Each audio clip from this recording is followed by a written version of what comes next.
মুহাম্মাদুর রাসূলুল্লাহ ওয়াল্লাযীনা মাআহু আশিদ্দাউ আলাল কুফফার রুহামাউ বাইনাহুম তারাহুম রুকআন সুজদান ইয়াবতাগুনা ফাযলাম মিনাল্লাহি ওয়া রিদওয়ানা সীমাহুম ফি উজুহিহিম মিন আসারিস সুজুদ। জটিল জটিল বেশি না, চারটা গুণ আল্লাহ আয়াতের প্রথম অংশে বলে আল্লাহ তাআলা বলে ওই ইমানদার গুলার এই গুণের বর্ণনা শুধুই মাত্র কোরআনে আছে তা না, পূর্বের জমানার নবীদের কিতাবের ভেতরেও এই ইমানদারদের এই গুণগুলা আলোচনা আমি করেছি। আল্লাহ তাআলা এগুলো পূর্বের যুগের ইমানদারদের কিতাবের ভেতরেও আমাদের নবীর সোহবতের ইমানদারদের এই গুণগুলো বলেছেন। নবীর সোহবতের সাহাবায়ে কেরামের ইমানদারের বিশেষ গুণের ভিতরে একটা গুণ হলো ওয়াল্লাযীনা মাহু আশিদ্দাউ আলাল কুফফার। ইমানদারদের একটা গুণ হলো ইমানদাররা কুফরের সাথে কাফেরের বেলায় হবে শক্ত, অর্থাৎ অন্যায়ের বেলায় হবে মজবুত শক্ত সীসাডালা প্রাচীরের মতো, আর ন্যায়ের বেলায় ধর্মের বেলায় মুসলমানিত্বের বেলায় নিজের দলের লোকের বেলায় হবে রুহামাউ বাইনাহুম আশিদ্দাউ আলাল কুফফার রুহামাউ বাইনাহুম। দুটি গুণ, যে শক্ত হইব হইল কাফেরের লগে আর নরম হইব নিজেদের মুমিন ভাইদের লগে। আশ্চর্য মুসলমান এখন আমরা, আশ্চর্য মুসলমান রাজনীতির পেছে পড়ে মুশরিক গায়রে মুসলিম যারা তাদের লগে পীড়িতের সম্পর্ক গড়ো, আর রাজনীতি করতে গিয়ে নিজের মুমিন ভাই অথবা ধর্মগুরুর সাথে আদাওয়াতি আর দুশমনি করো। নিজের লোকদের সাথে করো দুশমনি আর দুশমনের সাথে করো দোস্তি। দোস্তিটা কোন জায়গায় হইতে হইব, দুশমনি কোন জায়গায় হইতে হইব তাও জানো না, আবার তুমি নিজেকে মনে করো তুমি মুমিন। অথচ কেউ যদি দোস্তি দুশমনিও না বুঝে তাইলে তার ঈমান পরিপূর্ণই হয় না। এক হাদিসে আল্লাহর রাসূল বলতেছেন, বুখারী শরীফের হাদিস, আল্লাহর রাসূল বলেন মান আতা লিল্লাহ ওয়া মানাআ লিল্লাহ ওয়া আহাব্বা লিল্লাহ ওয়া আবগাযা লিল্লাহ ফাকাদ ইসতাকমালাল ঈমান। আল্লাহর রাসূল বলেন মান আতা লিল্লাহ ওয়া মানাআ লিল্লাহ ওয়া আহাব্বা লিল্লাহ ওয়া আবগাযা লিল্লাহ ফাকাদ ইসতাকমালাল ঈমান। কামিল মুমিন যদি কেউ হইতে চায় তাহলে তার চারটা গুণ লাগবে। একটা গুণ হলো আতা লিল্লাহ, কাউকে যদি কিছু দেয় তাহলে আল্লাহর জন্য দিতে হবে। এখন দেয় হলো ভোটের জন্য, তুমি বললেও ঠিক না বললেও ঠিক। তুমি ভোট দিবা, তোমার টাকা দিবে, বাড়ি দিবে, গাড়ি দিবে, বিড়ি দিবে, গাঁজা দিবে, যা চাইবা তাই দিবে তোমাকে, ভোটের জন্য দিবে। ধর্মের জন্য, ইমানের জন্য, আল্লাহর জন্য চাইবা তো মুখ ফিরায় নিবে। এখন হলো দেয় তো দেয়, দেয়ার ভেতরে নিজের স্বার্থে দেয় না। মানব মুমিনের জীবনের দেওয়া দেওয়ি যা হবে, মান আতা লিল্লাহ, কাউকে কিছু দিবে তো এটা কার জন্য দিবে? বুঝা জোরে সরে বলেন, কার জন্য দিবে? আল্লাহর জন্য দিবে। মানা আলিল্লাহ, কাউকে যদি না করে তাহলে কার জন্য না করবে? আওয়াজ করে বলেন। আর এখন চান্দা দাও না করো না, আর যাকাত ফিতরা যেটা তোমার খাওয়া হালাল না সেটা খাও নাই, ফুরাই গেছে। তোমার যেটা দেওয়া দরকার সেটা না করো, আর যেটা না করা দরকার এটা হা করো। ওয়াজের চান্দা দিতে তোমার হাত কাঁপে, যাত্রার চান্দা দিতে দিলের ভিতরে আনন্দ লাগে। হ্যাঁ, এই রকম দেওয়া আর মানা নিয়ে তুমি ইমানদার না। আতা লিল্লাহ, যারে যা দিবে সব আল্লাহর জন্য দিবে, আল্লাহর জন্য দিবে। কাউকে মানা করবে তো আল্লাহর জন্য মানা করবে।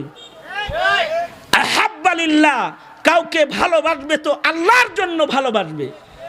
ভালোবাসবে কার জন্য জোরে বলেন, আওয়াজ করে জোরে বলেন। আল্লাহর জন্য ভালোবাসবে। আর যদি কারোর সাথে রাগ হয়, গুসা হয়, তার রাগ গুসাটাও হবে কার জন্য জোরে বলেন, আল্লাহর জন্য হবে। এখন তো ভালোবাসা হলো ভোটের জন্য, ভালোবাসা হলো চেয়ারের জন্য, ভালোবাসা হয়ে গেছে অর্থের জন্য, ভালোবাসা হয়ে গেছে লৌকিকতা, নিজের স্বার্থে ভালোবাসা, লৌকিকতার ভালোবাসা। আর আল্লাহর জন্য ভালোবাসা যা যা আছে এগুলো সব দাফন হয়ে গেছে। এই কারণেই মুসলমানের বাচ্চা হয়ে নামাজিকে গালি দেয়, টুপিওয়ালাকে গালি দেয়, দাড়িওয়ালাকে গালি দেয়, আলেমকে জেলখানায় বন্দি করে রেখে দেয়। এই কারণেই, কারণ ভালোবাসা আল্লাহর জন্য এখন আর নাই। তবে হ্যাঁ, দোস্তি কাফেরের লোকেও হয়, কাফেরের লোকেও দোস্তি হয়ে যায়। কিসের জন্য? নিজের স্বার্থের জন্য। কাফের মুশরিকরে খাওয়ায়, কাফের মুশরিকরে হাদিয়া দেয়, গায়রে মুসলিমকে ভালোবাসে, মোহাব্বত করে নিজের স্বার্থের জন্য।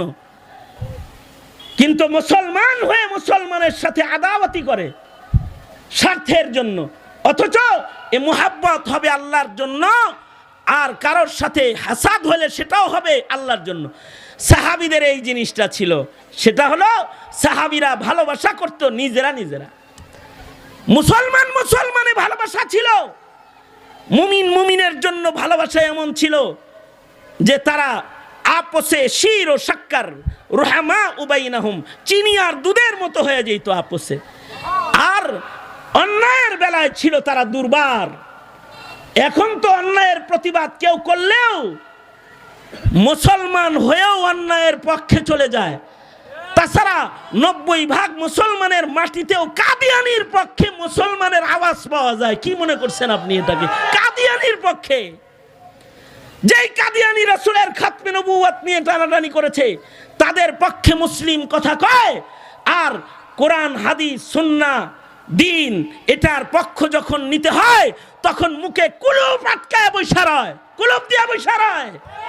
এর ভালোবাসা চলে গেছে অন্যায়ের সাথে, আর আদাওয়াতি পয়দা হয়েছে হকের সাথে, হক্কানিয়তের সাথে। এইটা কোনো ইমানদারি না। তো ইমানদারির কিছু আওসাফের ভেতরে একটি আওসাফ, দুটি আওসাফ, এটা যে আশিদ্দাউ আলাল কুফার রুহামা উবাইনাহুম। আর ইমানদারকে, ইমানদারের জীবনটাতে এমন হবে, ইমানদার চিপায় চাপায় যেখানেই থাকবে তাকে ইবাদতে দেখা যাবে। কিন্তু এখন ইমানদারকে ফেসবুকে পাওয়া যায়, ইমানদারকে গাঁজা খাইতে পাওয়া যায়, ইমানদারকে দাঁড়ায় পেশাব করতে চিপায় চাপায় পাওয়া যায়, ইমানদারকে গোলাগুলি করতে পাওয়া যায়, ইমানদারকে অন্যায় পাপাচার করতে পাওয়া যায়। এখন চিপায় চাপায় ইমানদারকে ইবাদতরত, সেজদারত, নফল ইবাদতে আর এখন পাওয়া যায় না। আগে ইমানদারের ঘরের পাশ দিয়ে গেলে ভেতর থেকে কোরআনের আওয়াজ আসতো, নামাজরত তিলাওয়াতের আওয়াজ ভেসে আসতো। আর এখন ইমানদারের ঘরের কাছ দিয়ে গেলে হিন্দি ছবি আর কিরণমালার আওয়াজ পাওয়া যায়। তার মানে চিপায় চাপায় ইবাদত করার কেউ নাই। আর সাহাবীদের গুণ কি? তারাহুম রুকআন সুজদান ইয়াবতাগুনা ফাদলাম মিনাল্লাহ, ফাদলাম মিনাল্লাহি ওয়া রিদওয়ানা। সিপায় চাপায় যেখানে সাহাবীদের দিকে তাকাইবেন, দেখবেন সাহাবী ইবাদতের ভেতরে ব্যস্ত রয়েছে, সে ইবাদতের সাধনার ভেতরে ডুবা আছে। সাহাবীর গুণ বেশি ইবাদত করা, কাসরাতে ইবাদত। আল্লাহ বলে কাসরাতে ইবাদতের শুধু দৃশ্যমান দেখা যায় তাদেরকে ইবাদতে, তা না, কখনো ইবাদত ছাড়াও যদি তাদের দেখো, তাদের চেহারার ভেতরে পাইবা ইবাদতের দাগ। সীমাহুম ফি ওয়ুজুহিহিম মিন আসারিস সুজুদ, সীমাহুম ফি ওয়ুজুহিহিম মিন আসারিস সুজুদ, যালিকা মাসালুহুম ফিত তাওরাহ ওয়া মাসালুহুম ফিল ইনজিল। এগুলো হলো ইমানদারের গুণ। সুতরাং নামে ইমানদার নয়, গুণগত মানে ইমানদার করতে নিজেকে। গুণগত মানের ইমানদারের সংখ্যা বাড়াইতে দ্বীনি শিক্ষার বিকল্প নাই। মাদ্রাসার মাধ্যমে হোক, দাওয়াত ও তাবলীগের মাধ্যমে হোক, আর হক্কানি পীর বুজুর্গদের সোহবতের মাধ্যমে হোক, এই ইমানি সিফাতগুলো মুমিনদের ভেতরে ঢুকাইতে হবে। অন্যথায় মুমিন নাম থাকবে কিন্তু ইমান নিয়ে কবরে যাওয়ার মুসলমান খুঁজে পাওয়া যাবে না। সুতরাং এই মেহনতের দরকার আছে না নাই? উলামায়ে দ্বীন যে জামিয়া মাদানিয়া করেছেন, এটা মানুষকে দ্বীনদারিতে পাক্কা পুখতা করার জন্য করেছেন। মুসলিম প্রজন্মের সন্তানগুলাকে হক্কানি আলেম, হাফেজ কোরআন, দ্বীন বুঝনেওয়ালা আলেম বানানোর জন্য করেছেন। তাহলে জাতির জিম্মাদারি কি হবে? মাদ্রাসা বন্ধ করে দেওয়া না মাদ্রাসার পাশে দাঁড়ায় যাওয়া? মাদ্রাসার পাশে দাঁড়াইলেন তো ইনশাআল্লাহ, দাঁড়াইবেন তো ইনশাআল্লাহ। কারা কারা মাদ্রাসার সাথে থাকবেন? আল্লাহ তাআলা কবুল করেন। আওয়াজ করে বলেন আমিন। আরো জোরে আওয়াজ করে বলেন আমিন।